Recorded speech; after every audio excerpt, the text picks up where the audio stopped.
Welcome back, survivors. Before the story starts, tap subscribe and comment where you're tuning in from. I'm dropping another story tomorrow, and you'll want to catch it first. My breath just turned to ice. Inside my lungs. The room's 72 degrees, but I'm freezing from the inside out. And I've got maybe 6 hours before I end up like Dr. Ramesh. Eyes frozen, solid, still conscious, still aware, just unable to scream. 3 days ago, we pulled something out of 4-mile deep ice. We thought it was dead. We were wrong. It doesn't want to kill us. It wants to preserve us, and it's already inside me. But let me back up. You need to understand how this started. Station 7, Arctic Circle, 73 degrees north. 6 researchers studying climate data through ice core samples during polar night. That's 4 months of complete darkness where the sun never rises. Just endless black sky, temperatures that hit -60, and the kind of isolation that makes you forget the rest of the world exists. I'm Dr. Maya Chen, communications engineer, 42 years old. I took this posting to escape memories of my daughter, Lily. She died 2 years ago, leukemia, 8 years old. Some nights up here, the silence is so complete I can almost hear her laugh again. Almost. 3 days ago, our communications went dark. Solar storms, normal for up here. We'd gone dark before. Protocol says, wait it out, keep recording data, stay on schedule. The storm would pass. The satellites would reconnect. Rescue knows where we are. Except this morning, the emergency beacon activated. That's what woke me. The shrill mechanical scream echoing through Station 7's metal corridors. I stumbled out of my quarters, still half asleep, my breath fogging in air that felt wrong. Too thick, too cold. Even for Arctic standards, the beacon is in the comm room. It's designed to activate automatically if it detects 0 living heartbeats in the station. A fail-safe. If everyone dies, the world needs to know. But I was alive. My heart was beating. I could feel it hammering against my ribs as I ran down the corridor, my boots clanging on the metal grating. I reached the comm room and froze. The emergency beacon sat on its mounting bracket, red light pulsing like a dying star. But the metal casing, the entire surface, was covered in frost. Thick, crystalline patterns that looked like frozen flowers blooming across the equipment. From the inside, I pressed my palm against the wall. Warm. The environmental controls showed 71 degrees Fahrenheit. Normal. The heating system was functioning perfectly. So why was the beacon freezing? I deactivated it manually, my fingers trembling as I entered the override code. The screaming stopped. The silence that followed felt worse, heavy and waiting, like the station itself was holding its breath. Ramesh, I called out. Dr. Vikram Ramesh, our geologist. His quarters were closest to the comm room. Victor? Chen, anyone? Nothing. Just the hum of the life support systems and the distant howl of wind against the exterior walls. I checked my watch. 03:47 hours. Middle of the night shift. Most of the crew should be sleeping. But Ramesh always worked late in the geology lab. Said the quiet helped him think. I headed toward the lab, my pulse quickening with each step. The corridor lights flickered once, just a brief stutter, then steadied. Probably nothing. Power fluctuations happened all the time during solar storms. But my skin prickled anyway. The lab door was open. Warm light spilled into the corridor. I could hear the soft whir of the centrifuge, the gentle bubbling of the water bath where we thawed ice samples. Ramesh? I stepped inside. He was sitting at his workstation, back to me, staring at a row of ice core samples lined up on the bench. His posture was perfect. Spine straight, hands resting on the desk, head tilted slightly as if studying something fascinating. "Hey," I said, relief flooding through me. "Did you hear the beacon?" "Something triggered." I touched his shoulder. His skin was ice. Not cold, not chilly. Ice, solid, frozen. My fingers recoiled instantly, and that's when I saw his eyes, wide open, staring at the samples, pupils fixed and glassy, frozen solid from the inside out. But they moved. Just barely. Just enough. His eyes tracked toward me, and I swear to God, I saw recognition in them before the scream tore out of my throat.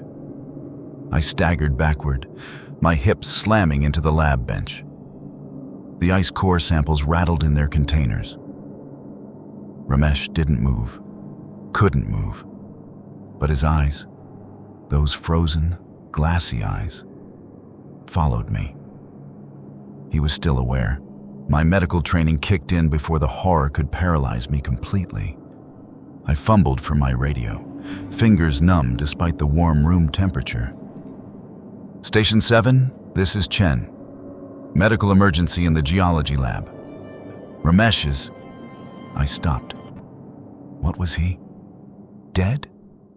The word felt wrong when his eyes were tracking my movements. "Ramesh needs immediate assistance. Anyone copy?" Static.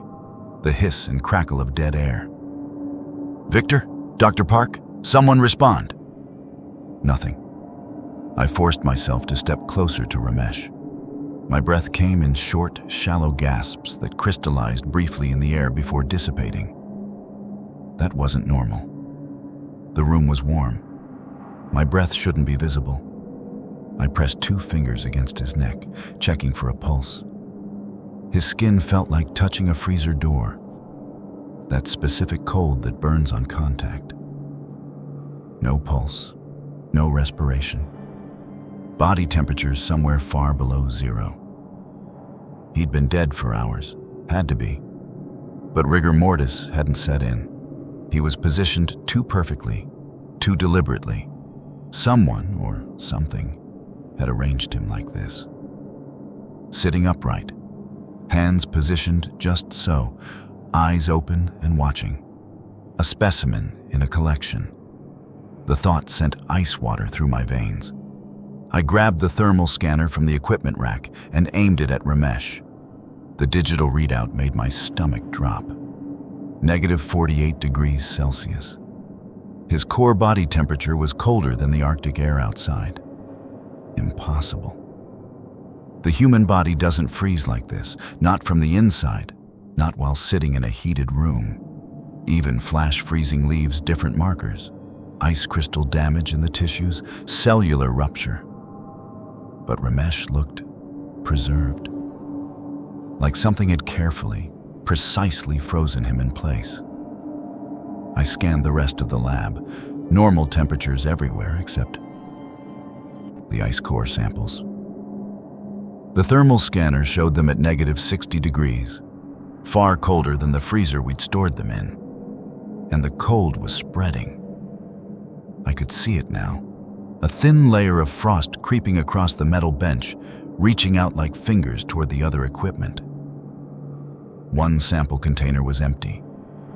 Melted water pooled at the bottom, and a hairline crack ran down the side. The core from 4 miles deep, the one Ramesh had been so excited about. Pre-Cambrian ice, he'd said, older than complex life on Earth. 500 million years of history locked in frozen water. We'd brought it up 3 days ago. Logged it. Stored it. Ramesh was supposed to begin analysis this week. The container's lid was off. Whatever had been inside was gone. A sound made me spin around. The soft click of a door closing somewhere in the station. Then footsteps. Metal grating ringing with the distinctive clang of station boots. "Hello?" My voice cracked. "Who's there?" The footsteps continued. Regular, methodical, coming from the direction of the crew quarters. I left the lab, keeping my radio raised like it might protect me.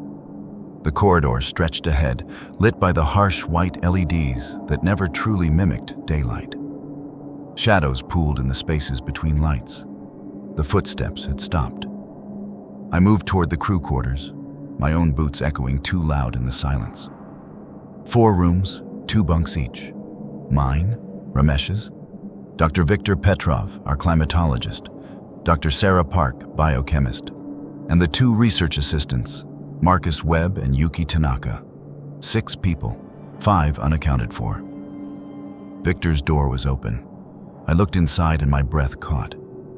He was there, sitting on his bunk, hands folded in his lap, eyes open, staring at the wall where he'd pinned photographs of his family, his wife, his 2 daughters back in Moscow.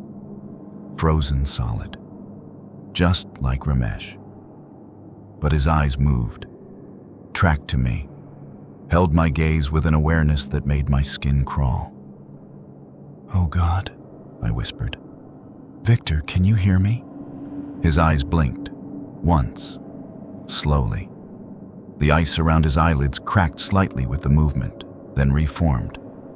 He was trapped, conscious, unable to move, unable to speak, locked inside his own frozen body like a prisoner. I stumbled backward into the corridor, my mind reeling. This wasn't natural, wasn't possible. Some kind of rapid onset hypothermia, a toxin, a virus? But the room was warm. Their bodies showed no signs of struggle.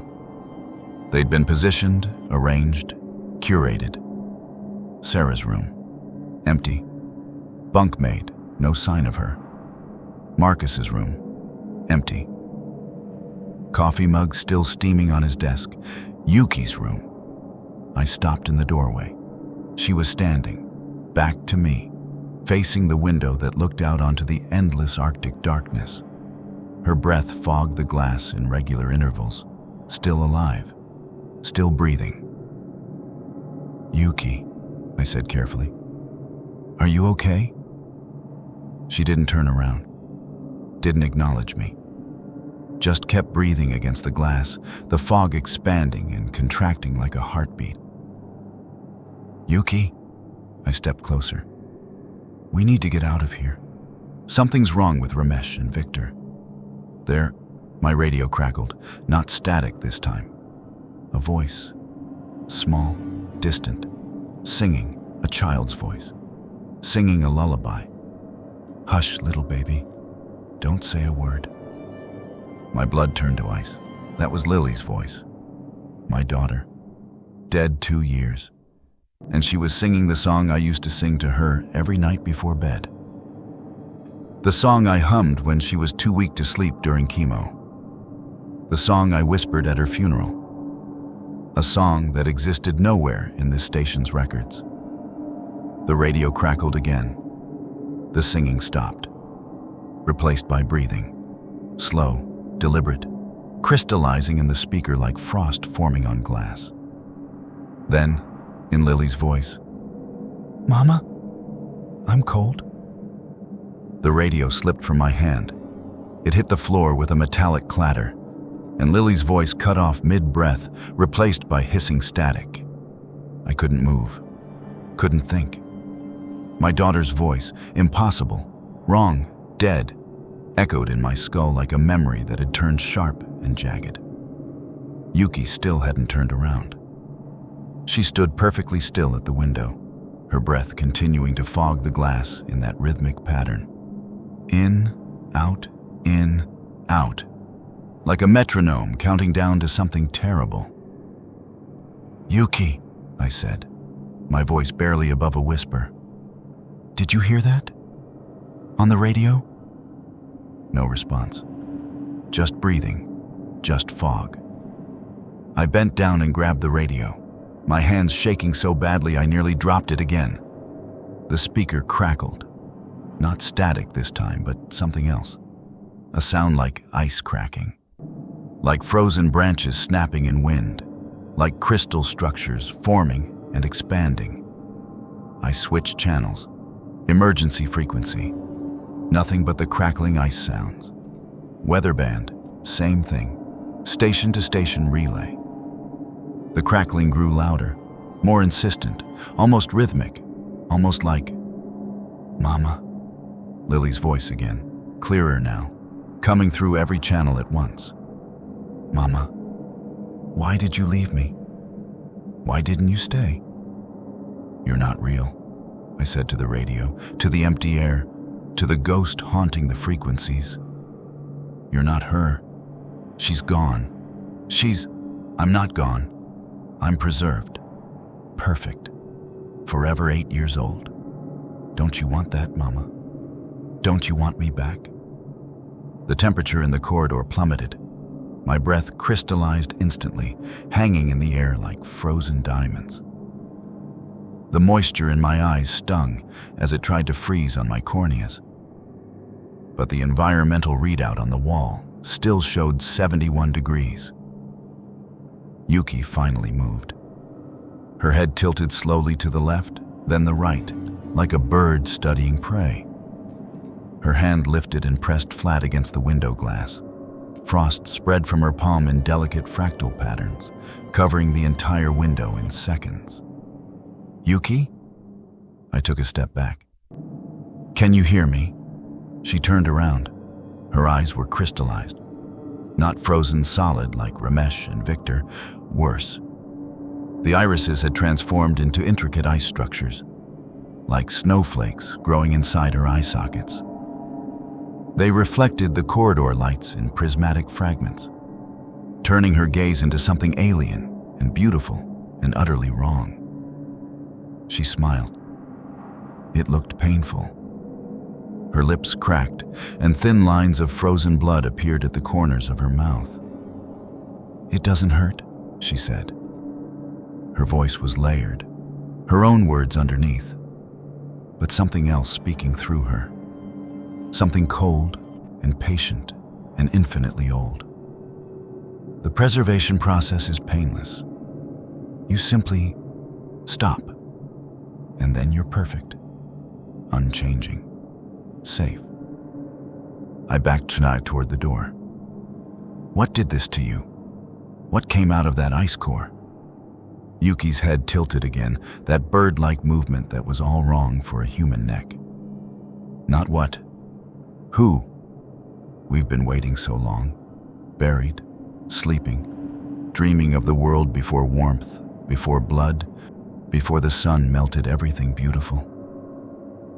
The lights flickered. In that brief moment of darkness, Yuki moved, impossibly fast, crossing half the distance between us in the span of a heartbeat. The lights steadied. She stopped, smiled again through cracked, bleeding lips. "We don't want to hurt you, Dr. Chen. We want to save you. Like we saved the others. Like we're saving the whole station." She gestured toward the corridor. "Go see. See how beautiful they are." I ran. My boots pounded against the metal grating as I sprinted toward the central hub, the main junction where all the station corridors connected. Behind me, Yuki's laughter echoed, but she didn't follow. Didn't need to. I burst into the hub and skidded to a stop. They were all there. Dr. Sarah Park sat at the communications console, hands poised over the keyboard, frozen mid-keystroke. Her eyes tracked my entrance with that terrible awareness. Marcus Webb stood by the environmental controls, one hand raised toward the temperature settings, frozen in the act of adjusting something. His eyes found mine, blinked once. A single tear had frozen halfway down his cheek. And sitting in the center of the room, cross-legged on the floor like a child, was someone I didn't recognize at first. Small, maybe 8 years old, dark hair and pigtails, wearing pajamas decorated with stars and moons. My heart stopped. "Lily?" The word came out broken, desperate, impossible. The child looked up at me. She had Lily's face, Lily's smile, Lily's brown eyes, but those eyes were filled with frozen fractals, just like Yuki's. "Hi, Mama," she said in Lily's voice. "I've been waiting for you." I couldn't breathe, couldn't process what I was seeing. This wasn't real. Couldn't be real. Lily was buried in Seattle, 2,000 miles away, in a cemetery where I'd planted tulips because they were her favorite. The child stood up. She moved wrong. Too smooth, too fluid. Like something that had studied human movement, but never quite mastered it. "We learned from your recordings," she said, gesturing toward the communications equipment. "Every log entry, every voice message to your sister. Every time you talked about your daughter while you thought no one was listening." She took a step closer. "We know what you want most. What you'd sacrifice anything for." "You're not her," I said, but my voice wavered. "You're the thing from the ice. The cold. You're just wearing her face. Does it matter?" Not Lily tilted her head. "We can give her back to you. Preserved perfectly, forever 8. Never sick, never dying, never leaving you again. All you have to do is stop fighting. Let the cold in, join the collection." My knees buckled. I grabbed the edge of a console to stay upright. Everything in me wanted to believe it, wanted to reach out and hold my daughter one more time. But Lily was gone. And this thing, this ancient, intelligent cold that had learned to manipulate, to mimic, to promise impossible things, was not her. "No," I whispered. Not Lily's expression didn't change, but something shifted in the air. The temperature dropped another 10 degrees in an instant. "Then we'll preserve you anyway," she said. "It will be easier if you accept it. But acceptance isn't required." The frozen crew members began to move. Slowly, joints cracking, ice fracturing and reforming with each tiny motion. They rose from their positions like marionettes pulled by invisible strings. All of them, moving toward me. And I realized with crystalline clarity, I was about to become part of the collection. I didn't think, just moved. My hand shot out and slammed the emergency lockdown panel. Red lights exploded across the hub as blast doors dropped from the ceiling. Thick steel barriers designed to seal off sections during hull breaches or fires. The door between me and the frozen crew crashed down with a deafening clang.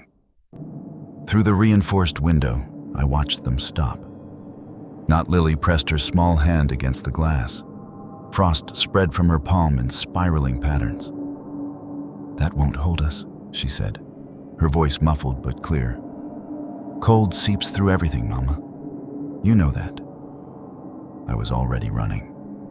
The blast doors bought me minutes at best. I needed answers.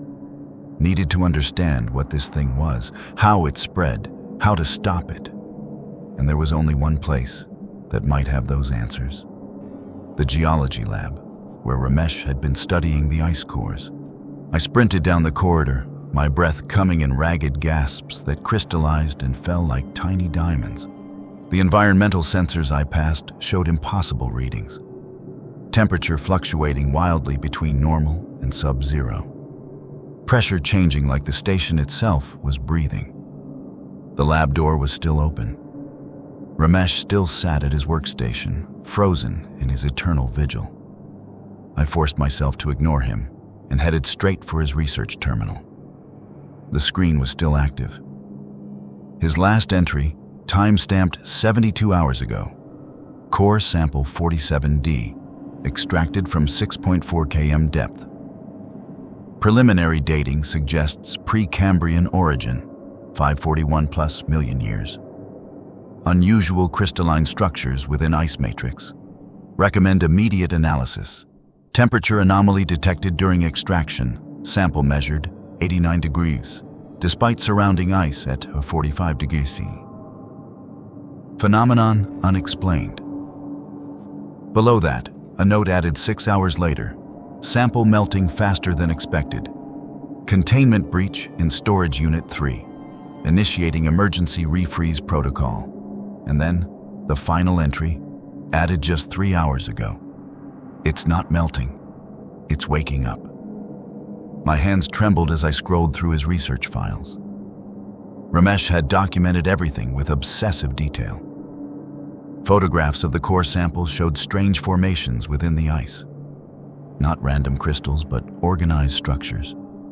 Geometric, almost architectural, like something had been built, or grown, or thought into existence.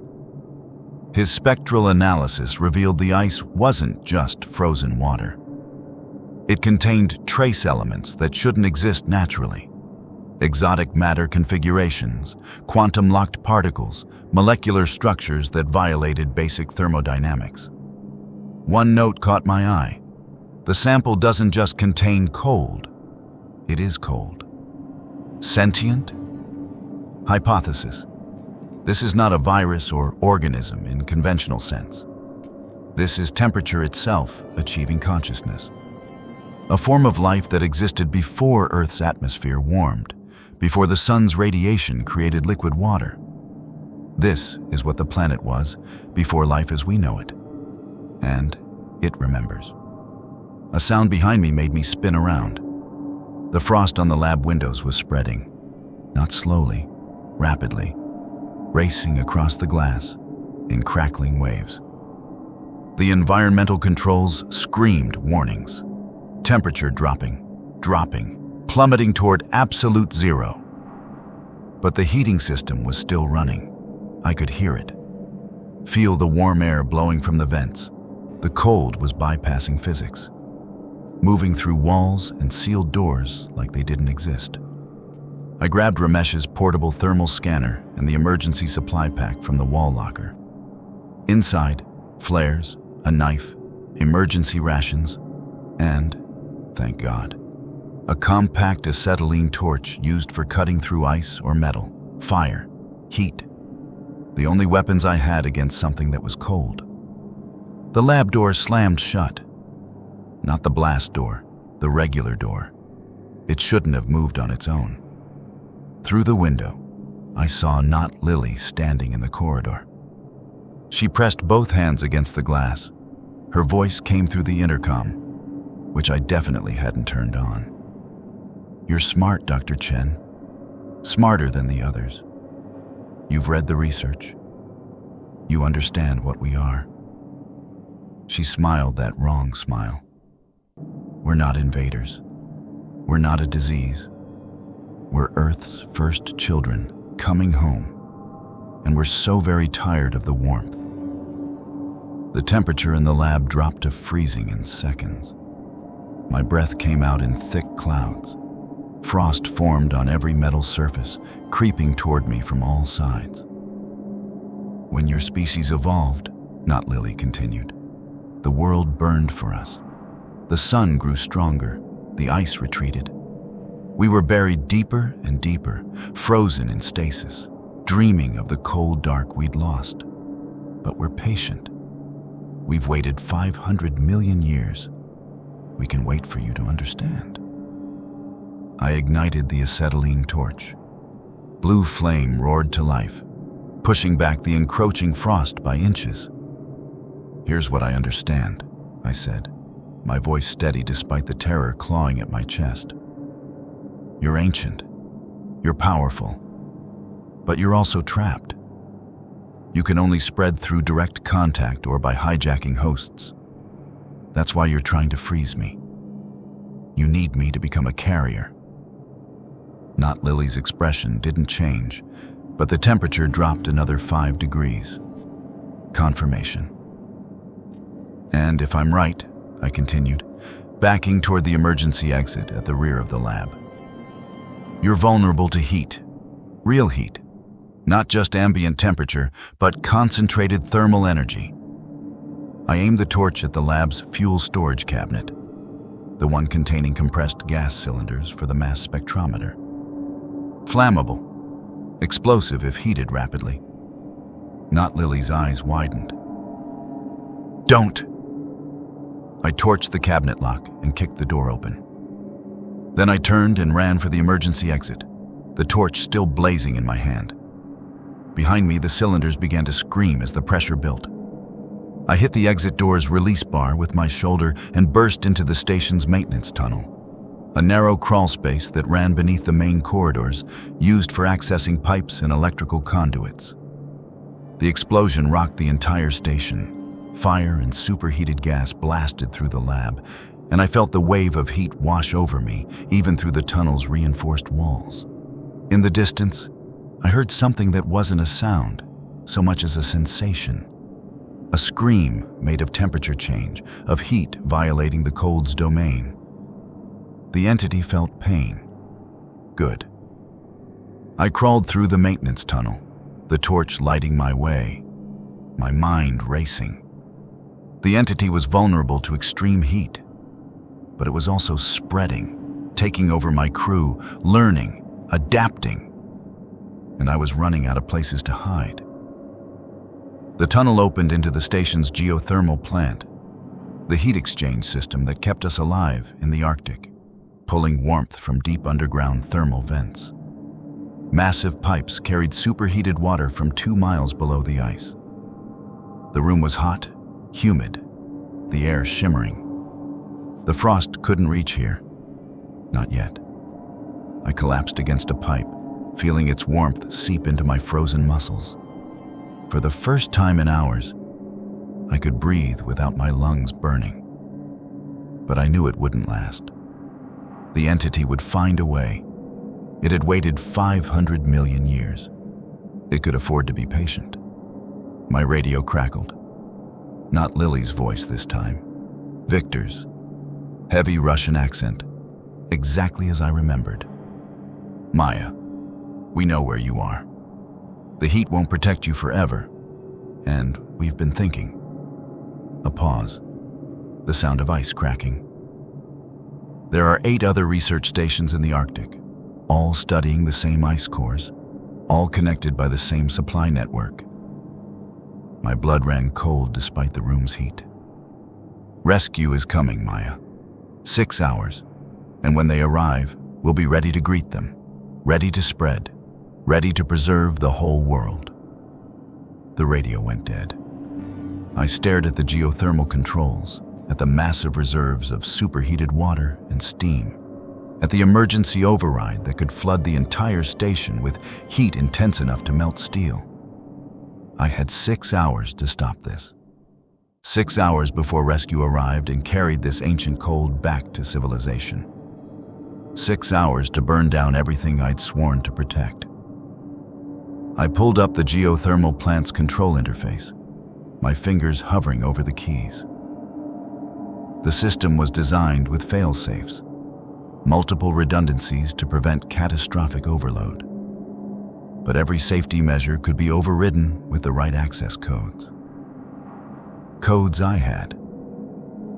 Communications engineer meant I had override access to every system in the station. I could flood Station 7 with enough heat to turn it into a furnace, melt the ice cores, destroy the entity, kill whatever was left of my crew, kill the thing wearing my daughter's face. My hand trembled. I pulled it back. Not yet. There had to be another way. Some method that didn't end with me murdering 5 people who might still be saved. The thermal scanner in my pack. I pulled it out and checked the readings throughout the station. The entity's cold was spreading in patterns, methodical, intelligent. It had taken the hub, the crew quarters, most of the main corridors. But there were gaps. Pockets of normal temperature it hadn't reached yet. The data storage room, the equipment bay, and my breath caught. The emergency medical lab, with its pharmaceutical freezers, its liquid nitrogen storage, its cryogenic equipment for preserving biological samples. The entity was avoiding it. Why would something made of cold avoid the coldest room in the station? Unless a new hypothesis formed. Ramesh's notes had said the entity wasn't just cold, it was living cold consciousness made of temperature. It needed a specific range to maintain its structure. Too warm and it dissipated. But too cold? Maybe absolute zero was as deadly to it as fire. The medical lab had a cryo chamber capable of reaching near absolute zero, minus 273 degrees Celsius. We'd used it once for a failed experiment in ice crystal research. If I could lure the entity there, trap it, flash freeze it past the point where even its exotic matter structure could survive. The lights went out. Emergency systems kicked in immediately, bathing the geothermal plant in red backup lighting. But the temperature started dropping. Impossible. The plant's heat should have been constant, independent of the station's main power. Then I heard it. Through the walls, through the pipes, a sound like 1,000 voices whispering in unison, each word a breath of winter wind. "We found you." Frost began forming on the far wall, not creeping this time. Exploding across the surface in crystalline fractals that grew faster than I could track. The entity had learned, adapted. It was forcing its way into the one place I'd thought was safe. I grabbed my pack and torch and ran for the maintenance exit. Behind me, the whispers grew louder, more insistent, layering over each other until they became a roar of frozen voices. The maintenance tunnel was darker than before, my torch casting wild shadows. I crawled as fast as I could, my breath coming in panicked gasps. The metal beneath my hands grew colder with each passing second. Ahead, a junction. Left toward the equipment bay, right toward the medical lab. I went right. The tunnel opened into a vertical shaft, a service ladder leading up to the medical level. I slung my pack over my shoulder and climbed, the torch clenched between my teeth. My muscles screamed. The cold was in my lungs now, making every breath feel like inhaling broken glass. At the top, I kicked open the access panel and hauled myself into the medical lab corridor. Sarah Park was waiting for me. She stood in the center of the hallway, her frozen body somehow moving with fluid grace. Her eyes, those terrible crystalline eyes, fixed on me with predatory focus. "You're thinking about the cryo chamber," she said in her layered voice. "We can feel your thoughts in the temperature changes. Every decision you make creates thermal patterns. You can't hide from us, Maya." I raised the torch. "Stay back." She smiled, took a step forward. The frost followed her like a living carpet. "We've been studying you, learning from you. You're different from the others, stronger, more resilient. The grief makes you powerful. The loss makes you understand preservation." Another step. "Your daughter. You'd do anything to have her back. We can give you that." "She's dead," I said, my voice breaking. "And you're not her. You're a parasite wearing her memory." "Memory is all that matters," Sarah not Sarah replied. "The body dies, but memory can be preserved forever. We don't erase consciousness. We crystallize it. Your crew isn't dead, Maya. They're perfect, unchanging, eternal. They'll never age, never suffer, never lose anything again." The thing inside Sarah spread its arms wide. Through the windows behind her, I could see into the main medical bay. The other frozen crew members had gathered there. Ramesh, Victor, Marcus, Yuki. And in the center, sitting on an examination table with her legs swinging like any 8-year-old girl, was not Lily. They were all watching me. "Join us," Sarah said.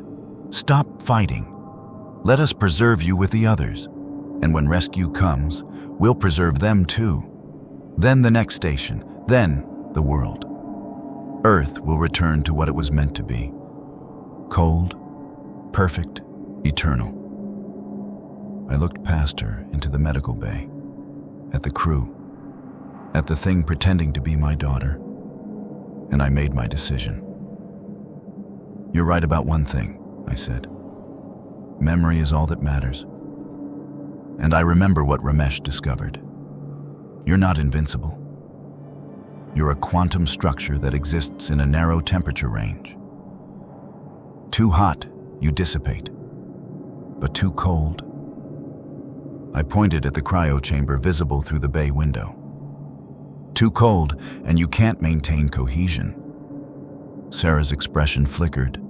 Just for a moment, I saw uncertainty. "That's why you avoided this room," I continued. "The cryo equipment scares you, because absolute zero doesn't preserve you, it destroys you." The temperature plummeted. Sarah lunged forward, frost exploding from her body in a wave of killing cold. I dove sideways into the medical bay, rolled, and came up running. The crew members moved to intercept me, but they were still learning how to control their frozen bodies. I was faster. I reached the cryo chamber controls and slammed my hand on the activation sequence. Alarm screamed. The chamber door hissed open, revealing the small pod inside, barely big enough for one person, lined with liquid nitrogen cooling elements. "No!" Not Lily's voice. She was running toward me, moving with that wrong fluidity. I didn't hesitate. Couldn't hesitate. I grabbed the emergency override lever, the one that would activate the chamber's full power, the one that would drop the temperature to near absolute zero in 30 seconds. But I didn't get in the chamber. Instead, I grabbed the liquid nitrogen canister from the wall rack, twisted the valve fully open, and hurled it into the chamber. Then I yanked the door shut and hit the activation button. The chamber roared to life. Through the small window, I watched the canister rupture under the rapid temperature change, flooding the pod with liquid nitrogen that was then supercooled even further by the cryo system. Minus 273 degrees Celsius. As close to absolute zero as human technology could achieve. And I'd left the chamber door's external lock unsealed. Not Lily reached me. Her small hands grabbed my arm, and I felt the cold slam into me. Not gradual, but instant, trying to freeze me solid in one terrible moment. But I'd already moved. I grabbed her, grabbed the thing wearing my daughter's face, and I threw open the cryo chamber door. The wave of absolute cold that blasted out was beyond anything I'd ever felt. Beyond pain, beyond sensation. It was the death of heat itself. Not Lily screamed, not with her voice, but with temperature, a shriek made of thermal energy violently collapsing. She tried to pull away, but I held on, dragging both of us toward that impossible cold. The other crew members converged, but the cold from the chamber was spreading too fast. It caught them mid-step, and for the first time, I saw fear in their crystalline eyes. This wasn't preservation. This was annihilation. The entity couldn't exist at absolute zero. Its exotic matter structure, the consciousness made of temperature, was unraveling, breaking down into base particles. Not Lily's face flickered. For just a moment, I saw something else beneath the mask. Something ancient and vast and utterly alien. Something that had dreamed in the deep ice for 500 million years and was now waking to find the world had moved on without it. Then she shattered. Literally shattered, like glass struck by a hammer. The fragments didn't melt. They sublimated directly into vapor, and the vapor dissipated into nothing. The other frozen crew members collapsed. The ice in their eyes cracked, then melted. Their bodies slumped to the floor, suddenly just corpses again. I staggered backward, slamming my fist on the emergency shutoff. The cryo chamber powered down, the killing cold receding. I collapsed against the wall, my entire body shaking. My arm where Not Lily had grabbed me was blackened with frostbite, the skin cracked and weeping. But I was alive. And the entity, at least the one that had infected Station 7, was dead. I looked at my crew lying motionless on the floor. 5 people who'd trusted me, who'd followed me into the Arctic, who I'd failed to protect. My radio crackled. Victor's voice, but different now. No layered whispers. Just him. Maya, weak, confused, human. What happened? I can't move. It's so cold. Why is it so cold? I grabbed the radio with my good hand. Victor, you're alive? Everything hurts, he gasped. Like waking up from God. My head. What day is it? I scrambled to his body, pressed my fingers to his neck. There, faint, but there, a pulse. They weren't dead. The entity had preserved them, kept them suspended, and when it died, it released them. But my relief lasted only seconds. Because my radio crackled again, a different voice, Yuki's, coming from somewhere else in the station. Maya, I'm in the communications room. You need to hear this. A pause, heavy breathing. The other stations. I'm picking up their automated distress signals. Stations 3, 5, and 9 all went dark in the last 6 hours. My stomach dropped. The ice cores. Yeah, Yuki said, her voice shaking. They all extracted samples from the same depth, same time frame. Maya, I think Station 7 wasn't the first to wake something up. I think we're all infected. The whole Arctic Research Network. I looked down at my frostbitten arm, at my unconscious crew, at the cryo chamber that had saved us. We'd stopped one entity, but there were more. Ancient consciousnesses waking up across the Arctic, learning, spreading, and rescue was coming in 4 hours. This story isn't over. Part 2 drops tomorrow, and it gets even darker.